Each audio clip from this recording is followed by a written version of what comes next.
Pinakamahirap na tipong, uwi na lang ako. Hindi ko na kaya to. Eto siguro yun, meron kang pinagdadaanan within yourself na hindi mo makwento sa family mo kasi hindi rin nila maintindihan. So may mental, may financial, and at the same time, meron kang professional issues din dito. Dumating ba sa point na minsan, hindi pwedeng kalimutan yung pamilya eh? Hindi pwedeng kalimutan, pero kailangan may matutunan din ng pamilya.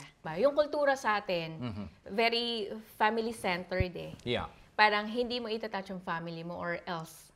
Parang tabu sa atin, kuya, yung questionin mo yung mga bagay. Okay. Di ba may mga decisions sila na huwag mo questionin yan. And I think para sa pamilya ngayon, especially may mga anak sila or kamag-anak sila na nagtatrabaho at nabubuhay sa ibang bansa.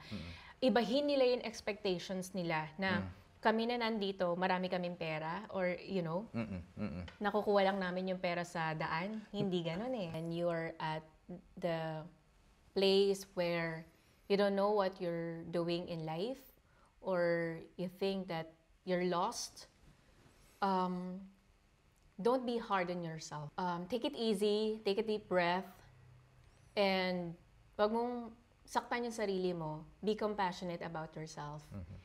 And talk to yourself. Ano ba talaga yung gusto mo?